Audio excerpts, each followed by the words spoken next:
बड़ा झटका, इन सरकारी कर्मचारियों को नहीं मिलेगा महंगाई भत्ते में बढ़ोतरी और 8वें वेतन आयोग का फायदा। एक बड़ी खबर निकल के आ रही है। इस खबर के अनुसार फाइनेंस बिल आने के बाद, यानी पेंशन के नियमों में बदलाव होने के बाद 8वें वेतन आयोग का फायदा कर्मचारियों को नहीं मिलेगा और साथ ही साथ जो महंगाई भत्ता है उसकी बढ़ोतरी का भी फायदा नहीं मिलेगा। देखिए खबर आपके सामने है, पूरी खबर को जानेंगे।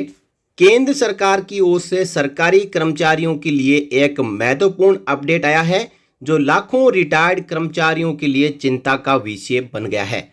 यानी जो पेंशनर्स है उनके लिए एक चिंता का विषय, और जो खबर आई है इससे कर्मचारी और पेंशनर्स चिंतित हो चुके हैं।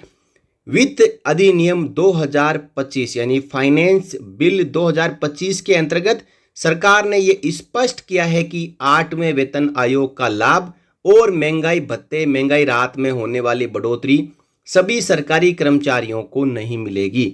यह निर्णय विशेष रूप से रिटायर्ड सरकारी कर्मचारियों यानी पेंशनर्स को प्रभावित करेगा जो अपनी रिटायरमेंट के बाद इन लाभों का इंतजार कर रहे थे। देखिए, वेतन आयोग जब लागू होता है तो वो कर्मचारियों के लिए भी लागू होता है और जो फिटमेंट फैक्टर कर्मचारियों के लिए होता है उसी फिटमेंट फैक्टर से पेंशनर्स की पेंशन भी गुणा होती है। उसी रेशियो में पेंशनर्स की पेंशन भी बढ़ती है।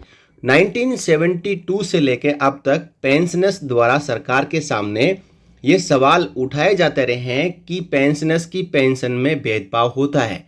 यानी वेतन आयोग से पहले रिटायरमेंट आए हुए पेंशनर्स और बाद में रिटायरमेंट आए हुए पेंशनर्स की पेंशन में समानता नहीं होती है। तो सरकार ने कह दिया कि ये समानता कोई जरूरी नहीं है कि एक जैसी हो, इसमें असमानता रह सकती है।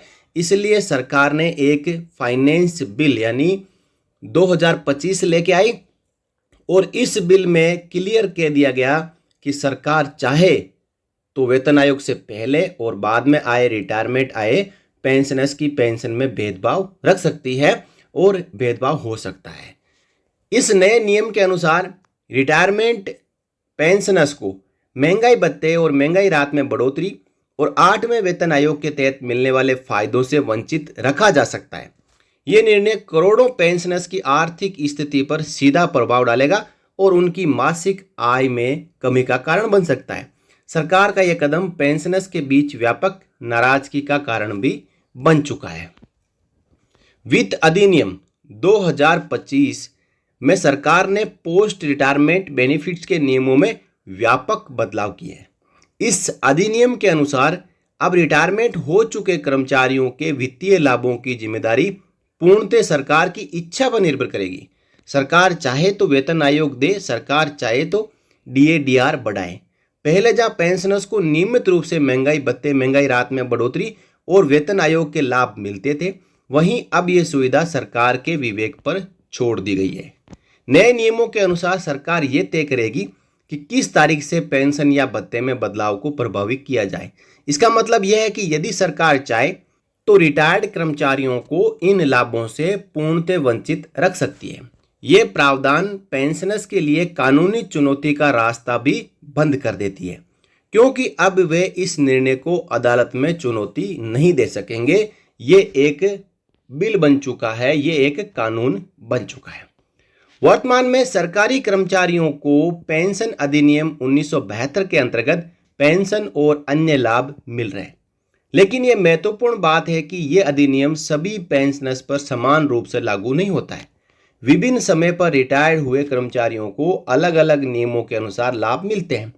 नए वित्त अधिनियम के बाद ये स्थिति और भी जटिल हो गई, क्योंकि अब सरकार के पास पूर्ण विवेकाधिकार है। देखिए, 1972 से 2021, 2023 अलग अलग समय में अलग अलग है जो पेंशन के नियम निकले। उनमें अलग अलग नियम उस समय डेट ऑफ रिटायरमेंट के अनुसार लागू होते हैं। तो सरकार भी काफ़ी मशक्कत कर रही थी कि इस समस्या का समाधान कैसे निकाला जाए, क्योंकि आए दिन पेंशनर्स शिकायतें करते हैं कि मेरी पेंशन मेरे से पहले आए हुए रिटायरमेंट आए हुए पेंशनर्स से कम है, या पहले वाला रिटायरमेंट वाला कहता है कि जो बाद में रिटायरमेंट आया उससे मेरी पेंशन कम है। मेरी पेंशन वेतन आयोग के अनुसार फिक्सेशन नहीं हुआ है। तो अब सरकार ने कह दिया है कि नहीं हुआ है तो कोई बात नहीं, नहीं होगा। हमने 2025 में फाइनेंस बिल बना दिया। इस बिल में क्लियर लिखा है कि पोस्ट और प्री वेतन आयोग रिटायरीज की पेंशन में कमी या बढ़ोतरी हो सकती है, उसको अब दूर करने की आवश्यकता नहीं है। नए वित्त अधिनियम के बाद ये स्थिति और भी जटिल हो गई, क्योंकि सरकार को अब ये विवेकाधिकार मिल चुका है कि वो पेंशन में भेदभाव रख सकती है। इस स्थिति का सबसे बड़ा नुकसान ये है कि पेंशनर्स को एरियर की राशि से भी वंचित रखा जा सकता है। बड़ी अच्छी बात है, सरकार चाहे तो एरियर जारी करे, बाकी सरकार का यह डिसीजन होगा कि वो नहीं करना चाहती है तो वेतन आयोग में प्रावधान कर सकती है कि एरियर नहीं मिलेगा। अब जैसे कि 1 जनवरी 2026 से 8वां वेतन आयोग मिलना है। अभी तक जिस प्रकार सरकार की कार्रवाई चल रही है उससे लगता नहीं है कि 1 जनवरी 2026 से 8वां वेतन आयोग लागू हो जाएगा। हो सके कि 2027 में लागू हो, लेकिन जब कर्मचारियों को 1 जनवरी 2026 से एरियर मिलेगा तो सरकार ये प्रावधान कर सकती है कि पेंशनर्स को 1 जनवरी 2026 से एरियर ना मिले। पेंशनर्स को हो सके कि वेतन आयोग का लाभ भी ना मिले, और यदि वेतन आयोग का लाभ दें तो जिस दिन वेतन आयोग पारित होता है उस दिन से दें। तो 2027 में जनवरी, फरवरी, मार्च, अप्रैल जिस महीने में लागू होगा उस दिन से सरकार पेंशनर्स को उसका लाभ दे। पहले जब भी महंगाई भत्ते में बढ़ोतरी होती थी तो पेंशनर्स को पूर्व की तारीख से लागू राशि मिलती थी, जैसा कि जनवरी, फरवरी, मार्च के बाद अप्रैल में लागू होता है डीएडीआर, और एरियर जनवरी से दिया जाता है। अब ये सुविधा भी सरकार की मर्जी पर निर्भर करेगी, जिससे पेंशनर्स की आर्थिक हानि हो सकती है। इस मुद्दे पर सुप्रीम कोर्ट का एक महत्वपूर्ण फैसला आ चुका है जो पेंशनर्स के हक में था। सुप्रीम कोर्ट ने अपने निर्णय में स्पष्ट रूप से कहा था कि सभी पेंशनर्स को समान लाभ मिलना चाहिए, चाहे वे किसी भी तारीख को सेवानिवृत्त हुए हो। न्यायालय ने यह भी निर्देश दिया कि पेंशनर्स की पेंशन उनकी अंतिम सैलरी का 50% होना चाहिए। सुप्रीम कोर्ट के इस ऐतिहासिक फैसले के बावजूद न्यू फाइनेंस बिल 2025 पेंशनर्स के अधिकारों को सीमित करता दिखाई दे रहा है। कानूनी विशेषज्ञों का मानना है कि यह अधिनियम सुप्रीम कोर्ट के फैसले की भावना के खिलाफ है। इससे न्यायपालिका और कार्यपालिका के बीच मतभेद की स्थिति भी उत्पन्न हो सकती है। देखिए, सुप्रीम कोर्ट ने तो ये कहा है कि पेंशन कोई खैरात नहीं है। पेंशन पेंशनर्स का अधिकार है, उसकी कमाई हुई पूंजी है, जो उसने अपनी सेवा के, अपनी उम्र के 50 से 60 साल सरकारी सेवा करने में लगा दिए, तो आगे वो रिटायरमेंट के बाद क्या करेगा, अपनी दिनचर्या और आजीविका कैसे चलाएगा, इसके लिए उसको पेंशन लागू होती है। तो पेंशन उसकी ज़िंदगी के जो बेशकीमती साल है, कई वर्ष है, 20-25 साल जो सरकारी सेवा में उसने लगाए हैं, उसके बदले में उसको दिया जाने वाला रिन्यूमरेशन है, और पेंशन बंद नहीं कर सकते। तो सुप्रीम कोर्ट ने बाद में कहा है कि देखिए, पेंशनर्स जब रिटायरमेंट आ चुके हैं तो उनकी पेंशन में भी भेदभाव नहीं कर सकते। सभी पेंशनर्स को समान लाभ मिलने चाहिए। एक पेंशनर को जो लागू है वो सभी पेंशनर को मिलना चाहिए।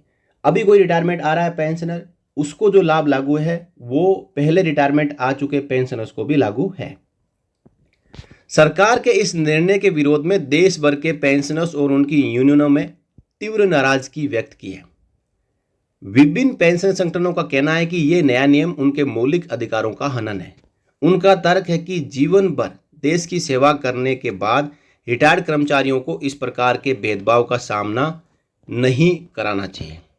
कई पेंशनर्स यूनियनों ने इस निर्णय को सुप्रीम कोर्ट के फैसले के विरुद्ध बताया है। उनका कहना है कि सरकार का यह कदम न्यायालय के निर्देशों की अवहेलना करता है और संविधान के मूल सिद्धांतों के विपरीत है। संविधान में समानता का अधिकार है और उसके खिलाफ जाके सरकार ये नया फाइनेंस बिल लेके आई है। अनेक संगठनों ने इस मामले को फिर से न्यायालय में ले जाने की घोषणा की है। अब फाइनेंस बिल 2025 के बाद पेंशनर्स के सामने कई चुनौतियां हैं। सबसे बड़ी चुनौती यह है कि अब उनकी आर्थिक सुरक्षा सरकार की नीतियों पर पूर्णतः निर्भर हो गई है। महंगाई की मार और बढ़ते जीवन यापन की लागत के बीच ये स्थिति पेंशनर्स के लिए और भी कठिन हो सकती है। हालांकि विभिन्न पेंशनर संगठन इस मुद्दे को लेकर एकजुट हो रहे हैं और न्यायिक सहारा लेने की तैयारी कर रहे हैं, यानी लीगल जो कार्रवाई है इसके ऊपर जल्दी होगी।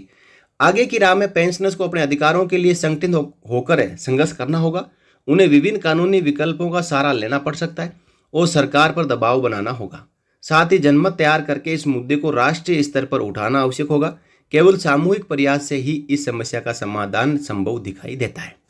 न्यू फाइनेंस बिल के ऊपर चर्चाएं पहले भी हो चुकी है। नेशनल ये डिबेट का विषय बन चुका है। सरकार इस बिल को लेके तो आ गई, उसके बाद लोकसभा में वित्त मंत्री ने कह दिया कि न्यू फाइनेंस बिल से किसी पेंशनर्स का हक नहीं रोका जाएगा। लेकिन जब बिल में प्रावधान लिखे हैं तो पेंशनर्स के लिए ये चिंता का विषय है। हो सकता है कि 8वें वेतन आयोग के प्रावधानों में ये लिख दिया जाए कि जो पहले रिटायरीज हैं, पुराने रिटायरीज हैं, 1/1/2026 से पहले आ चुके हैं, उनके ऊपर जो 8वां वेतन आयोग लागू नहीं होगा, क्योंकि न्यू फाइनेंस बिल में ये लिखा हुआ है। और 1/1/2026 के बाद में जो रिटायरमेंट आ रहे हैं उनके ऊपर जो कर्मचारी उस समय सेवारत होंगे उनके ऊपर 8वां वेतन आयोग लागू होगा। अब इसके बाद जब 8वें वेतन आयोग की रिकमेंडेशन जाएगी, फाइनल रिपोर्ट सरकार एक्सेप्ट करेगी, उनमें जो रिकमेंडेशंस है उनको मंजूर करेगी, तब ये बात देखने वाली होगी कि वो 1/1/2026 से पहले आए पेंशनर्स के बारे में क्या फैसला लेती है। इस बारे में आप क्या राय रखते हैं? कमेंट सेक्शन में कमेंट कर हमें अपनी राय जरूर दें। वीडियो पसंद आई हो तो वीडियो को ज़्यादा से ज़्यादा लाइक करें और साथियों के साथ में शेयर जरूर करें और हमारे चैनल को सब्सक्राइब कर बेल आइकन को प्रेस करना ना भूलें ताकि जो भी लेटेस्ट अपडेट आए वो तुरंत आप तक पहुंच सके। आज की वीडियो में बस इतना ही। जल्द ही हाजिर होंगे एक नए वीडियो के साथ। तब तक धन्यवाद। जय हिंद, जय भारत, वंदे मातरम।